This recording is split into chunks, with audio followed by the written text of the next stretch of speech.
महाभारत इसलिए जीत गया अर्जुन क्योंकि अर्जुन ने जाके आत्मसमर्पण किया ठाकुर जी को।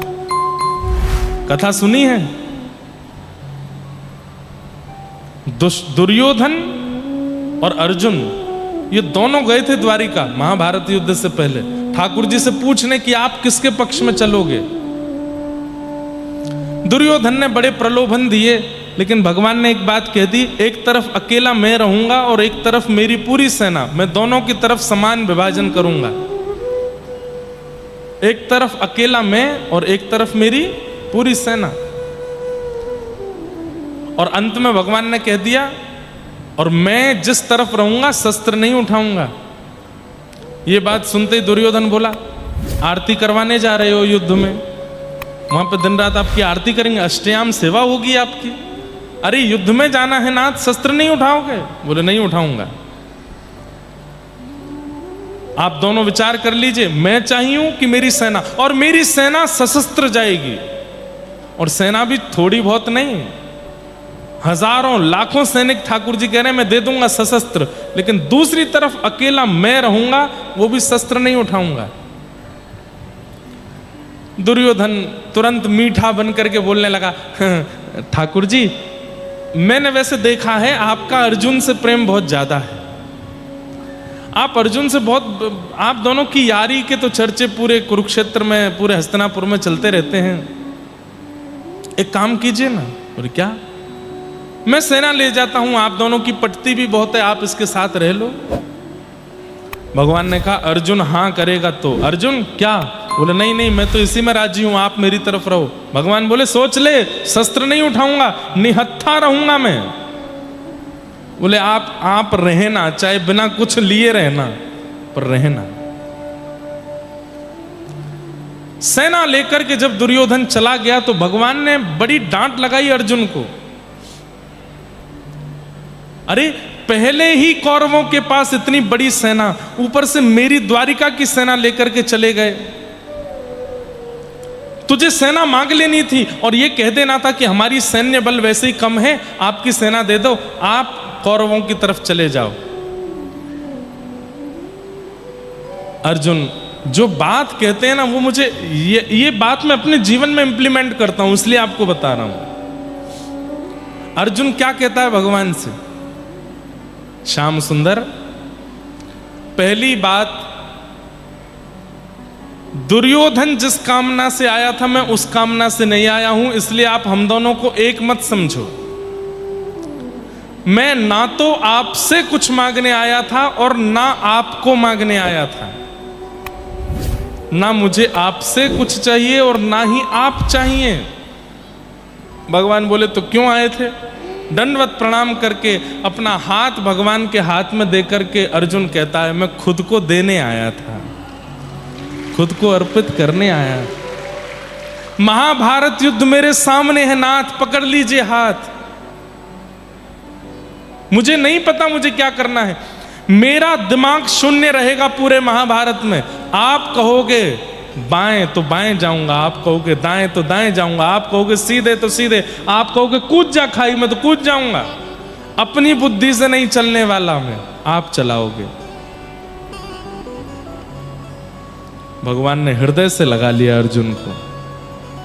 बोले याद रखना अपनी बात को, ऐसा ही है ना? बोले बिल्कुल ऐसा ही है। बोले जो कहूंगा करेगा। बोले करिष्ये वचनम तव, आप जो कह दोगे, आप कह दोगे कि कर्ण का बाण आ रहा है, इसको छाती पर ले ले अर्जुन, मैं तुरंत अपने वक्ष को आगे कर दूंगा। आप जो कहोगे वो करूंगा। परिणाम सबको पता है। पूरे महाभारत युद्ध में सारे कौरव केवल एक को ही मारना चाहते हैं और वो है अर्जुन। सबका केंद्र बिंदु यह है कि मेरे बाण से अर्जुन कैसे भी मर जाए। टारगेट केवल अर्जुन था पूरे महाभारत में, लेकिन उस अर्जुन का बाल बांका नहीं होने दिया। आप महाभारत को सामान्य मत समझिए। भीष्म पितामह जैसी तिमिंगल मछलियां, पूज्य गुरुदेव पिताजी महाराज अपनी कथा में भीष्म पितामह को कहते हैं तिमिंगल मछली। तिमिंगल मछली कौन? एक तिमिंग नाम का पक्षी होता है, अब तो नहीं होता वो, पर किसी युग में होता होगा, तिमिंग नाम का पक्षी वो आकाश से उड़ता हुआ आता है और अपने दोनों पंजों में दो दो हाथियों को लेकर उड़ जाता है आकाश में। और वही तिमिंग पक्षी उड़ता हुआ जब समुद्र पर जाता है तो समुद्र की एक मछली मुंह खोल करके सांस लेती है और दो हाथी सहित उस पक्षी को गर्भ में ले लेती है, वो तिमिंगिल मछली। दो हाथी सहित पक्षी को जो निकल जाए वो तिमिंगिल मछली। वो कौन है? भीष्म पितामह। महाभारत में भीष्म पितामह, द्रोणाचार्य, कृपाचार्य, इन सबको तिमिंगिल मछली कहा। इनके बाण से बचना कोई हंसी खेल नहीं है। भीष्म पितामह की स्तुति आती है, क्या कहते हैं भीष्म पितामह? आहा, बहुत सुंदर, बहुत दिनों से कही भी नहीं है।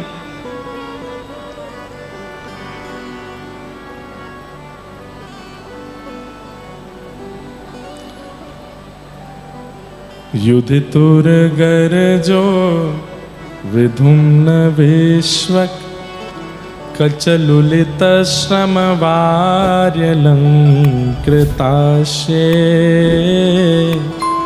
मम निशित शरैर् विभिद्यमानः त्वचि विलसत् कवचेस्तु कृष्ण आत्मा युधितुर्गरजो। सपदि सखी वचो निशम्य मध्ये निज परयोर्बलयो रथं निवेश्य स्थितवति परसैनिकायुरक्षा हतवति पार्थ सखे रत ममास्तु व्यवहित पृतना मुखम निरीक्ष्य स्वजन बधाद्विमुखस्य दोष बुद्ध्या। बहुत सुंदर स्तुति है। भीष्म पितामह की स्तुति पर हम कथा लगभग कई बार कर चुके हैं विस्तार से, लेकिन बहुत दिन से नहीं की, यहां करते हैं। भीष्म पितामह कहते हैं, सब लोग इधर देखो, जब बाणों की सैया पर पड़े थे भीष्म पितामह, उस समय भगवान कृष्ण पांडवों को लेकर के भीष्म पितामह के पास जाते हैं। पांडवों को ज्ञान देने के बाद भीष्म पितामह पांडवों से कहते हैं, दूर हट जाओ, अब मुझे मेरा काम करने दो। और ठाकुर जी को देखकर के भीष्म पितामह कहते हैं, मैंने अपने जीवन में बहुत कुछ देखा, लेकिन उस बहुत कुछ का सार आपके अंदर देखा। ध्यान से सुनना, मैंने सुंदर से सुंदर वस्तु देखी अपने जीवन में, मैंने सुंदर से सुंदर वस्तुओं का, सुंदर से सुंदर व्यक्ति का, सुंदर से सुंदर स्थानों का दर्शन किया, लेकिन आपका दर्शन करने के बाद सब फीका लगने लगा। सौंदर्य कैसा है? त्रिभुवन कमनम तमाल वर्णम रविकर गौरवराम्बरम दधाने। कैसे हो आप? बोले आपका वर्ण कैसा है? तमाल वृक्ष के जैसे हो आप, सांवले सलोने हैं। और आपका रूप कैसा है? बोले त्रिभुवन कमनम, केवल पृथ्वी नहीं, भू भुव स्व, स्वर्ग लोक से लेकर के पृथ्वी लोक से लेकर पाताल लोक तक सब आपके रूप पर मोहित हो जाते हैं। अरे व्रज की गोपियों के विषय में वर्णन आता है कि ये व्रज की गोपियां कौन हैं? ये ठाकुर जी की पुरानी प्रियसी हैं।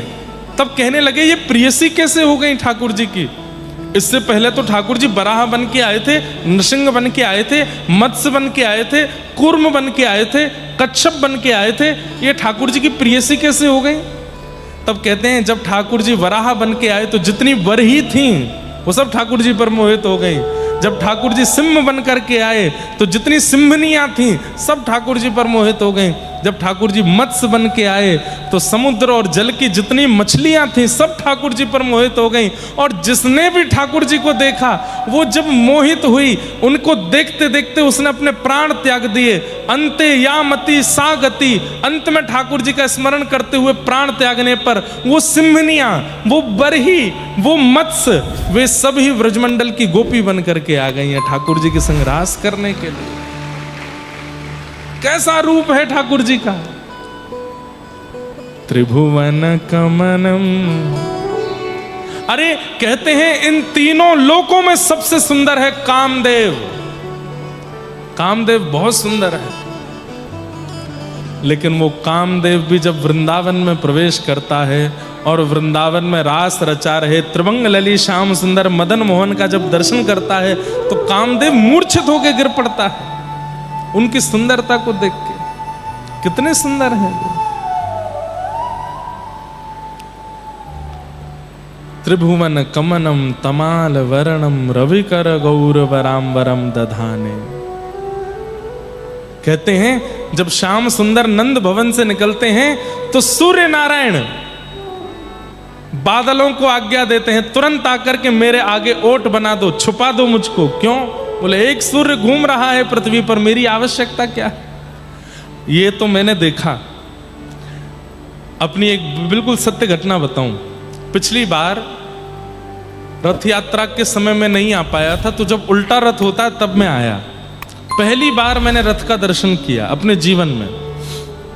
तो कल जो उत्तर पारस मठ वाले महाराज जी आए थे, वैसे तो सार्वजनिक बताने वाली बात नहीं है, ये गुप्त चुप छुपा के मुझको भीतर ले गए अपने मठ का बता के। हमारे मठ का सेवक है और जहाँ से गुंडीचा से जगन्नाथ जी आते हैं बाहर, तो वहाँ मठों की सेवा है। तो महाराज जी जो कल आए थे उनकी चंवर की सेवा है, वो जगन्नाथ जी को चंवर करते हैं। तो वहाँ रेलिंग लगी हुई थी, रेलिंग के पीछे मठ के सेवक जन खड़े होते हैं, तो मैं भी वहीं खड़ा था। तो हमारे सामने तीनों ठाकुर मंदिर से बाहर आ रहे थे। रथ में आते हैं उससे पहले तो भीतर दर्शन हो रहा था। सबसे पहले सुदर्शन जी आते हैं। सुदर्शन जी आते हैं, आकर के रथ की परिक्रमा लगा करके फिर सुदर्शन जी विराजते हैं। या पहले बलराम जी आते हैं, सुदर्शन जी आते हैं ना, फिर उसके बाद में बड़ा ठाकुर श्री बलराम जी आते हैं।